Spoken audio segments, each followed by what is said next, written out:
I never expected that a last-minute project at work would completely change my life. But that's exactly what happened when I was 27.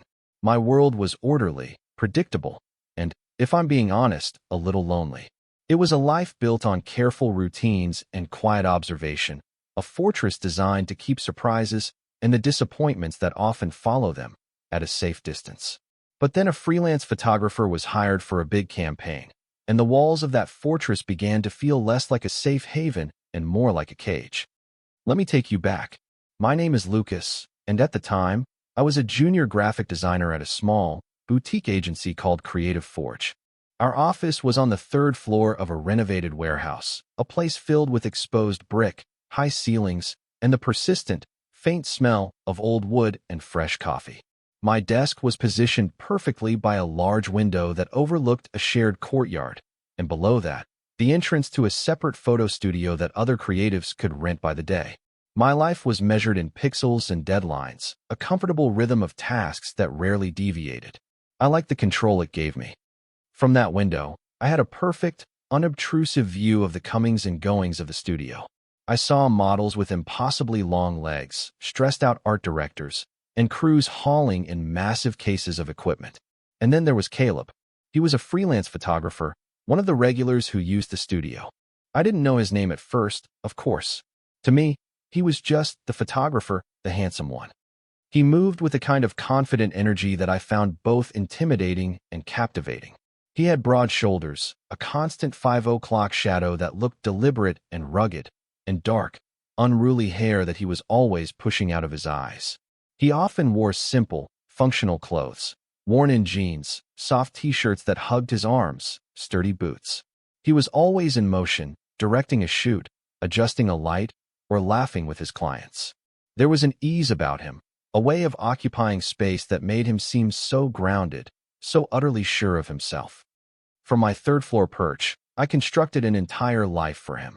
I imagined he had a cool, minimalist apartment somewhere downtown, filled with art books and vintage cameras.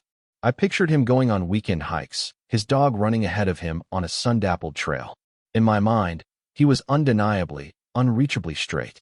He exuded a kind of classic masculinity that, in my experience, didn't leave much room for guys like me.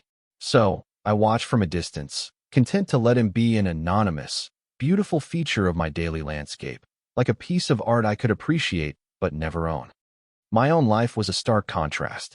I spent my evenings sketching in my quiet apartment, watching old movies, and trying to convince my single, wilting houseplant to see the value in living. I had friends, of course, but my social life was muted. I was cautious. I'd learned early on that being vulnerable was a risk, and my heart had collected enough small fractures over the years to make me wary of adding more.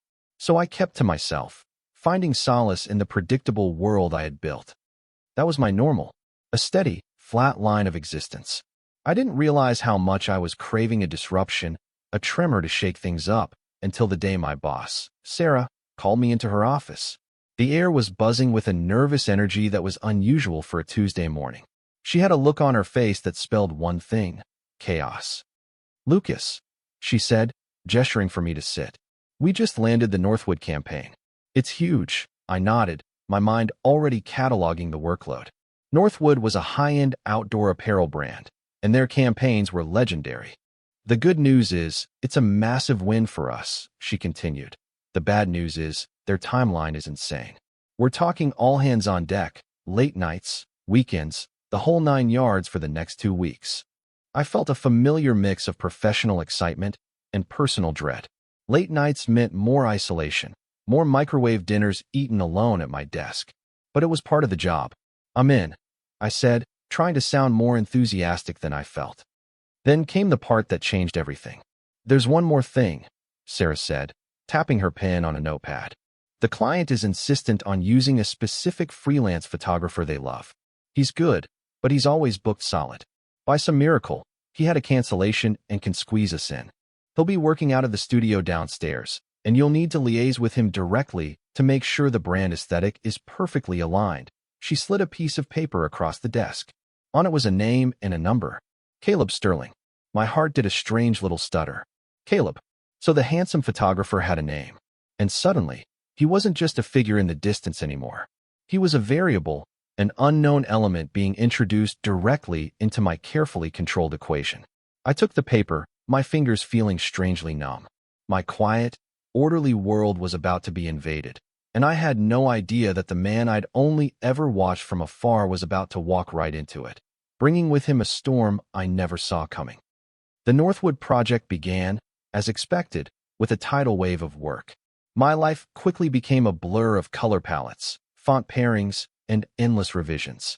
The agency was a hive of activity, but my specific role meant I had to spend a significant amount of time down in the photo studio with Caleb. The first few interactions were brief and professional, orbiting the work itself. I'd bring down mock-ups of the ad layouts, and he'd show me test shots on his camera's small screen. "What do you think of this lighting?" he'd ask, his voice a low rumble that was even more compelling up close. "Does it fit the mood board?" "Yeah, it's good," I'd say, trying to focus on the pixels and not on the way his arm brushed against mine as we leaned over the camera together. "Maybe a little softer on the fill light." He would nod, a thoughtful expression on his face. "Good call." He treated my input with a seriousness that surprised me. He didn't just listen, he heard me. In those first few days, my carefully constructed image of him started to crumble. The intimidatingly confident man I'd watched from my window was still there, but he was layered with a surprising gentleness and a collaborative spirit. He was focused, yes, but also incredibly patient. The late nights started almost immediately. The rest of the agency would clear out by 7 or 8, leaving the two of us as the sole occupants of the building. The vast, quiet space felt different at night, more intimate. The distant city hum replaced the daytime chatter. It was during these quiet hours that our conversations began to drift away from work. It started small. He asked me about my design background, what drew me to the field. I learned that he'd grown up in a small town in Oregon and had moved to the city for college, falling into photography almost by accident. One night, I was working on a layout at a spare table in the studio while he was cleaning his lenses. The silence stretched comfortably between us for a while, filled only by the soft click of his equipment and the tap of my stylus. Then, he spoke without looking up. "You're really good at this, you know. You have a great eye." I stopped what I was doing, surprised by the directness of the compliment. "Oh, thanks. You too. Your photos are amazing." It felt like a clumsy, inadequate word for the images he created. He finally looked up, a small, genuine smile touching his lips. "Thanks, Lucas." The way he said my name felt different that time, less like a colleague and more like a friend. It was a tiny shift, but I felt it like a seismic event. The real turning point in my perception of him, the moment he went from being Caleb the photographer to just Caleb, came a few nights later. We were both exhausted, running on caffeine and sheer willpower. I was staring blankly at my screen, the words and images swimming together, when he walked over and placed a steaming paper cup on my desk. "You look like you need this," he said. I looked down at the cup, then back at him. "You didn't have to do that." "I know. It's a flat white, 2 sugars. Saw you make it in the kitchen the other day." "Hope that's right." It was exactly right. My stomach fluttered. It was such a small thing, a simple coffee, but it was the attentiveness that struck me. He had noticed. He had paid attention to a tiny detail about me and remembered it. In my world of quiet observation, I was used to being the one who noticed things about others, not the other way around. It felt strange and wonderful to be seen. "It's perfect," I said, my voice softer than I intended. "Thank you." He just gave me a little nod and went back to his work, but the space between us felt charged with a new energy. Later that night, as we were packing up, I noticed a portfolio case tucked away in a corner. It was older, more worn than the sleek, professional one he used for clients. My curiosity got the better of me. "Is that your personal work?" I asked, gesturing toward it. He hesitated for a moment, a flicker of something I couldn't quite read in his eyes. It looked like shyness. "Yeah, just some stuff I do for myself. It's probably not very interesting." There it was, the first real crack in his confident facade. A hint of vulnerability. "I'd love to see it, if you don't mind," I said, my voice gentle, trying to convey that it was a genuine request, not just polite curiosity. He seemed to weigh the decision for a second before giving a small shrug. "Okay, sure." He unzipped the case and pulled out a series of large prints. They weren't the crisp, commercial shots he took for a living. These were different. They were black and white, moody and deeply atmospheric. There were landscapes that felt lonely and beautiful, candid portraits of strangers on the street that were filled with raw emotion, and abstract shots of light and shadow that were more like paintings than photographs. They were breathtaking. They were quiet and introspective and full of a profound sense of longing. They felt like me. They were a reflection of a part of him that he kept hidden beneath the easygoing, extroverted surface. "Caleb, these are incredible," I breathed, looking up at him. "They're so thoughtful." He was watching my face, not the photos, with an intense, searching expression. "You really think so?" "I really do," I said, meeting his gaze. In that moment, surrounded by the silent, sleeping studio and the secret, beautiful world he had created, I felt a connection to him that went far beyond professional courtesy. It was a fragile, tentative thread, but it was there. And as we stood there, just looking at each other, I realized with a terrifying jolt that the safe distance I had always maintained was gone. I was standing right at the edge of something new, and the thought of stepping forward was just as frightening as the thought of turning back. The final day of the shoot was looming, and with it, a massive storm system that had the whole city on edge. Weather alerts blared from our phones with increasing urgency, forecasting torrential rain and gale-force winds. We all joked about it nervously at the agency, but the client deadline was non-negotiable. The shoot had to be finished. So, we pushed forward, a strange sense of impending doom hanging over the final, frantic hours of work. The studio was a flurry of controlled chaos. We worked through the day, powered by a shared sense of mission. Caleb was in his element, directing the final product shots with an intensity one hadn't seen before. He moved with a fluid grace, his focus absolute. I stayed close, approving shots as they came in, feeling like a co-conspirator in our race against time and weather. The first drops of rain began to hit the large studio windows around dusk, soft at first, then harder, faster. The sky turned a bruised, ugly shade of purple. By 9 o'clock, we were done. The final shot was captured, the client had signed off remotely, and a collective sigh of relief echoed through the studio. The hired assistants packed up their gear and scurried out into the escalating storm, eager to get home. Soon, it was just the two of us again, standing in the sudden, echoing silence. The only sound was the wind howling outside and the rain lashing against the glass in violent sheets. "We did it," I said, a tired smile on my face. "We did it," he echoed, running a hand through his damp hair. He looked exhausted but exhilarated. He walked over to the window and peered out. "Wow, it's really coming down out there." I pulled out my phone to check the transit schedule. A sinking feeling washed over me as I saw the alerts. "Oh," I said. "All subway lines are suspended due to track flooding. And the bus service is shut down too." I checked a ride-sharing app. No cars available. Not a single one. Caleb turned from the window, his expression serious. "The streets are turning into rivers. I don't think driving is safe, even if we could get a car." We were stranded. The reality of it settled in slowly, a cold, heavy blanket. We were trapped in the building for the night. My first thought was one of pure, unadulterated panic. An entire night, alone with him. My carefully managed composure felt like it was about to shatter into a million pieces. My heart was hammering against my ribs, a frantic drumbeat against the roar of the storm. "Well," Caleb said, his voice calm, cutting through my internal chaos. "Looks like we're having a sleepover." He offered a small, weary smile, as if trying to lighten the mood. "I guess we should get comfortable." Comfortable. The word seemed absurd. The studio, which had felt so spacious and professional just hours before, now seemed small and intensely personal. We found a few old, dusty blankets and a couple of lumpy cushions in a storage closet, remnants from some long-forgotten prop department. The only piece of furniture remotely suitable for sleeping was a small, stylishly uncomfortable love seat. "You should take the couch," he said immediately, already spreading one of the blankets on the hard concrete floor for himself. "No way," I protested, my voice coming out a little too quickly. "It's barely big enough for one person, and you're taller. You'll be miserable." We can just share the floor space." The words hung in the air between us, loaded with implications I was desperately trying to ignore. He looked at me for a long moment, his gaze unreadable in the dim light. "Okay," he said softly. "The floor it is." We laid the blankets down, creating a makeshift bed in the middle of the vast room. We turned off the harsh overhead studio lights, leaving only a single small lamp on in the corner, casting long, dancing shadows across the walls. The space felt transformed, intimate, and hushed. We sat on opposite edges of our blanket island, the silence stretching between us.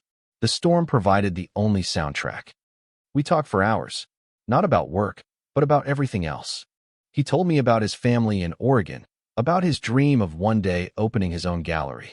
I found myself telling him about my passion for drawing, something I rarely shared with anyone. I even told him about my sad little houseplant. He laughed, a warm, genuine sound that made my chest ache. As the night wore on, the temperature in the cavernous studio began to drop.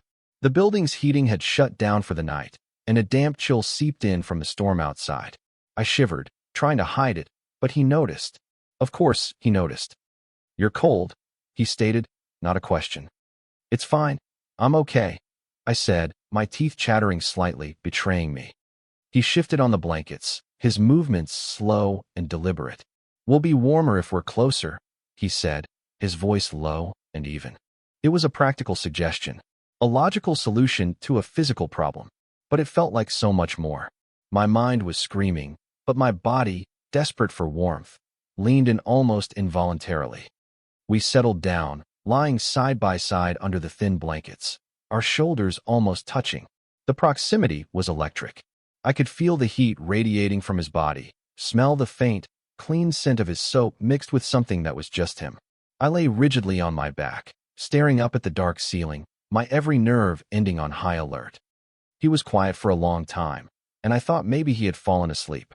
Then, he spoke, his voice a soft murmur right beside my ear. "This is still not going to be enough. You're still shivering." He paused, and the air grew thick with unspoken things. "Lucas, this might sound weird, but just for warmth, it might be better." He trailed off, as if unsure how to phrase it. My heart was beating so loudly I was sure he could hear it. "What?" I whispered into the darkness. "Come here," he said, his voice barely audible over the rain. He shifted onto his back and lifted his arm, a clear invitation. He wanted me to lie on his chest. It was an act of profound, terrifying intimacy, masquerading as practicality. My mind reeled, a dizzying mix of fear and an overwhelming, desperate longing. I wanted to. God, I wanted to. Slowly, hesitantly, as if in a dream, I moved. I turned onto my side and shifted closer, resting my head on the solid warmth of his chest. His arm came around my back, pulling me securely against him. I could feel the steady, rhythmic beat of his heart beneath my ear, a slow, strong counterpoint to my own frantic pulse. The thin fabric of his t-shirt was soft against my cheek. He was so warm. He let out a long, slow breath, and I felt the vibration of it through his entire body. I tucked my freezing hands between us, seeking out his warmth. He didn't say anything else. He just held me. Lying there, cocooned in his arms, with the storm raging outside, I felt a sense of peace and safety that was completely foreign to me. The carefully constructed walls around my heart didn't just crack, they dissolved into dust. For the first time in a very long time, I let myself be truly vulnerable, and in the arms of the man I'd only ever admired from a distance, I finally fell asleep. Waking up was a slow, disorienting process. For a few blissful moments, I was just aware of the warmth, the solid presence beneath my head, and the steady beat of a heart that wasn't my own. The storm had passed, replaced by a soft, gray morning light filtering through the high studio windows. Then, memory flooded back in a sudden, brutal wave. I was lying on Caleb's chest. His arm was still draped possessively over my back, his breathing deep and even. He was still asleep. Panic, cold and sharp, pierced through the warm haze. I lifted my head carefully, my movements stiff and cautious, and eased myself off of him without waking him. I scrambled to my feet, my heart pounding with a new kind of anxiety. The intimacy of the night felt raw and exposed in the clinical light of day. What had I done? What had it meant? Was it just a practical solution to the cold, an act of kindness between two stranded colleagues? Or was it something more? I stood there for a moment, just watching him sleep. His face, so often animated and intense, was peaceful in repose. The slight frown he sometimes had when concentrating was gone, replaced by a soft calm. A stray lock of dark hair had fallen across his forehead. I had an overwhelming urge to reach out and brush it away, but I clenched my fists at my sides, forcing myself to stay still. I was trespassing on a territory I had no right to be in. He stirred a few minutes later, stretching with a low groan. His eyes fluttered open, and for a second, they were unfocused. Then they found me, standing awkwardly a few feet away. A flicker of something crossed his face, confusion, then recognition, then an expression I couldn't decipher at all. It was guarded, closed off. "Morning," he said, his voice thick with sleep. "Morning," I replied, my voice sounding unnaturally high. "The storm's passed." I checked my phone. "The trains are running again." "Oh, good." He sat up, running a hand over his face. The easy warmth from the night before had evaporated, replaced by a strange, palpable tension. The air between us was thick with unspoken questions. We folded the blankets in a clumsy, nearly silent dance, avoiding eye contact. We were like two strangers who had accidentally witnessed something too personal about each other and now didn't know how to act. The walk to the subway station was excruciating. We walked side by side, a careful foot of distance between us. The city was washed clean, smelling of rain and damp earth. Puddles reflected the pale gray sky. We made stilted small talk about the project, about how tired we were. Every word felt forced, a desperate attempt to pretend that nothing had changed, that I hadn't spent the night with my head on his heart. When we reached my station, the goodbye was painfully brief. "Well, this is me," I said, pointing needlessly at the entrance. "Right. Okay. I'll send over the final invoice to Sarah later today," he said, all business. "Okay. See you around, Lucas." "Yeah, you too." And then he turned and walked away, not looking back.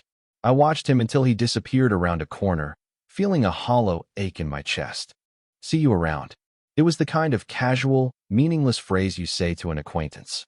It felt like a dismissal, a deliberate resetting of boundaries back to where they had been before the storm, before the shared blankets, before his arm had been wrapped around me. The next few days at work were a special kind of hell. My brain became a relentless analysis machine. I replayed every single moment of that night, dissecting every word, every gesture. The way he had said, "Come here," the feel of his heartbeat. The silence that followed. I swung wildly between giddy hope and crushing despair. One moment, I was convinced it was a sign, a tentative step towards something real. The next, I was certain I had imagined everything, that I had read profound meaning into a simple act of human warmth. My cautious, orderly world was in ruins, and all I could think about was him. I saw him once from my window. He was dropping off some equipment at the studio. Our eyes met for a fraction of a second across the courtyard. He gave a quick, almost imperceptible nod, and then immediately looked away, disappearing inside the studio before I could even process it. The avoidance was a clear signal. He was uncomfortable. Or maybe I was the one making it weird. Maybe he'd already forgotten about it. That thought was the worst of all. My work suffered. I stared at my screen for hours, moving pixels around aimlessly. My focus was shot. Sarah even commented on it. "You okay, Lucas? You seem a million miles away." I'd just mumble something about being tired from the project. The hope was the most painful part. It was a fragile, fluttering thing in my chest that wouldn't die, no matter how much rational thought I threw at it. I had felt something real in that studio. I had felt a connection that went beyond friendship. Hadn't I? Or was I just a lonely man projecting his own desires onto a kind, straight guy who was just trying to keep a colleague from freezing? The not knowing was eating me alive. I felt like I was standing on a cliff edge, and I didn't know whether to jump or step back. The problem was, I wasn't even sure there was any ground beneath me at all. A week after the storm, the Northwood project was officially, finally, completely finished. The final files had been sent, the client was thrilled, and the agency was already moving on to the next big thing. But I was stuck. I was trapped in the aftermath, replaying that one night on an endless loop. The tension and uncertainty had coiled into a tight, anxious knot in my stomach. I had resigned myself to the idea that I would never know what that night meant, that it would just become another ghost to haunt my quiet life. I was working late, trying to catch up on the work I'd neglected, when I saw movement out of the corner of my eye. Caleb was standing in the doorway of my office. My heart leaped into my throat. He wasn't carrying any camera bags or equipment. He was just there. He was wearing a dark jacket and jeans, and his hands were shoved into his pockets. He looked nervous. "Hey," he said, his voice quiet. "You got a minute?" I could only nod, my throat suddenly dry. My mind raced. Was he here to tell me to forget what happened? To clear the air so things wouldn't be awkward when he was in the building? I braced myself for the inevitable crash. Can we talk somewhere more private?" he asked, glancing around the empty office floor. "Maybe downstairs? In the studio?" The studio. My stomach did a sick lurch. Of course. He wanted to return to the scene of the crime, to put the whole thing to rest. "Sure," I managed to say, my voice barely a whisper. I stood up, my legs feeling unsteady, and followed him down the stairs. My heart hammered against my ribs with each step, a slow, funereal drumbeat. He unlocked the studio door, and we stepped inside. It was dark and empty, stripped of all the lights and props from our shoot. It was just a big, hollow room, full of shadows and the ghost of what had happened here. He didn't turn on the main lights, just a small lamp in the corner, casting the room in the same intimate, low glow as that night. The air was thick with a heavy, waiting silence. He walked over to the large windows and, to my surprise, methodically began to shut the blinds, one by one. The metallic clatter echoed in the quiet room, each slat closing off another piece of the outside world, enclosing us in our own private space. When the last one was shut, plunging us into near darkness, he turned to face me. He stood there for a long moment, on the other side of the room, his face half hidden in shadow. Then, he crossed the room in a few quick strides and closed the space between us until he was standing just inches in front of me. My breath hitched. I could see the pulse beating in his neck. His eyes were dark and intense, and he was looking at me with a raw vulnerability that stole the air from my lungs. This wasn't the look of someone about to let a colleague down gently. This was something else entirely. "Lucas," he started, his voice low and strained.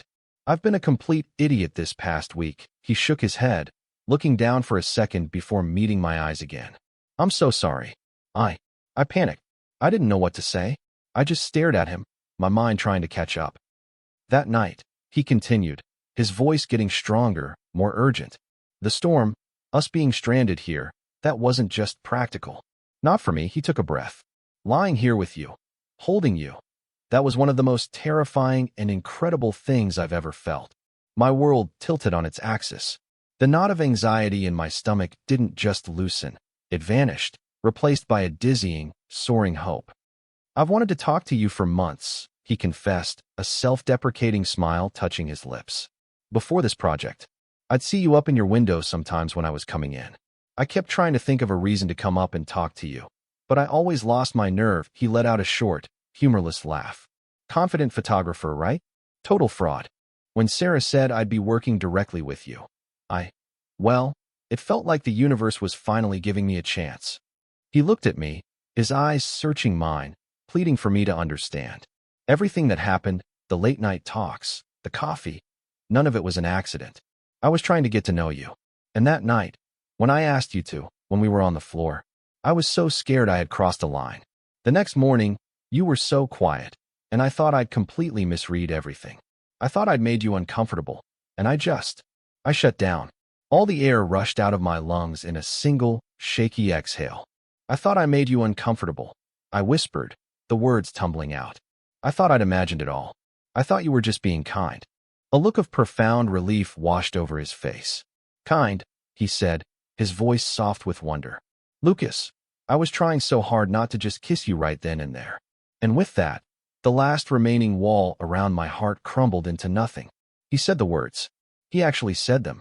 The unspoken thing that I had been terrified to even hope for was real. "So what you're saying is," I started, a slow, incredulous smile spreading across my face, "I haven't been going completely insane this past week." He smiled back, a real, brilliant smile that lit up his whole face. "If you have, then we've both been going insane." He raised a hand, his fingers hesitating for a fraction of a second before gently cupping my jaw. His thumb brushed against my skin, sending a jolt of electricity through me. "So, can I try this again? Without a storm and a freezing cold studio as an excuse?" I didn't need to answer. I just leaned in, closing that final inch between us. His lips were soft, hesitant at first, a question, and I answered by pressing back, my hand coming up to rest on his chest, right over his heart. It was beating just as fast as mine. The kiss deepened, becoming more confident, more sure. It was a kiss full of a week's worth of anxiety and misunderstanding, of months of unspoken longing. It was relief, and it was recognition, and it was the most wonderful beginning I could have ever imagined. The weeks that followed that kiss in the studio felt like waking up from a long, gray dream into a world saturated with color. Everything was new, yet felt strangely familiar, as if this was the way things were always meant to be. Our first official date was simple. We went to a small Italian restaurant he knew, a place tucked away on a side street, and we talked for hours, really talked, filling in all the gaps that our professional relationship had left empty. I learned that his confident exterior was a carefully crafted shield, a professional persona he'd built to navigate a competitive industry. Underneath it, he was thoughtful, surprisingly insecure about his artistic work, and possessed a dry, gentle sense of humor that made me laugh until my sides hurt. He learned about my quiet anxieties, my love for old books, and my secret dream of one day illustrating a children's story. He didn't just listen. He asked questions, drawing out parts of myself I had kept hidden for years. He made me feel seen in a way I never had before. We fell into a comfortable, easy rhythm. Some nights we would cook dinner at my apartment, and I'd finally replace my wilting houseplant with a row of cheerful herbs on the windowsill. Other nights, we'd be at his place, which was exactly as I'd imagined, minimalist and clean, with stacks of photography books on every surface. We'd lie on his couch, and he'd show me his contact sheets, asking for my opinion, valuing my eye. We were building a shared life, one small, ordinary moment at a time. The agency became a place of secret smiles and charged glances. Sarah noticed the change in me almost immediately. "You seem happier, Lucas," she said one day, a knowing glint in her eye. "Whatever happened during that Northwood project, it seems to have agreed with you." I just smiled, a private, happy little secret. Caleb would drop by the studio sometimes, and the brief, awkward encounters were replaced by lingering looks across the courtyard that were filled with a shared, unspoken joy. About 2 months after our first kiss, we were walking through a park on a crisp autumn afternoon. The leaves were turning fiery shades of red and gold, and the air was cool and clean. We were holding hands, our fingers intertwined, and it felt like the most natural thing in the world. He stopped by a bench overlooking a small pond and pulled me down to sit beside him. He turned to me, his expression serious but soft. "You know," he said, "for the longest time, I thought that to get what I wanted, I had to be this loud, confident person, that I had to project this image of having it all figured out." He looked down at our joined hands. "But the most real thing that's ever happened to me started when I was just quiet, watching a guy in a window and hoping he might one day look back." My chest swelled with an emotion so powerful it almost hurt. "I was looking back the whole time," I confessed. "I just never thought you'd see me." He brought my hand to his lips and kissed my knuckles gently. "I see you, Lucas," he said, his eyes full of a sincere, unwavering warmth. "I see you so clearly." In that moment, everything clicked into place. My life hadn't been built on safety. It had been built on fear. Fear of rejection, fear of vulnerability, fear of the beautiful, messy chaos of letting someone in. The storm that had trapped us in the studio wasn't the disaster I had first thought. It was a gift.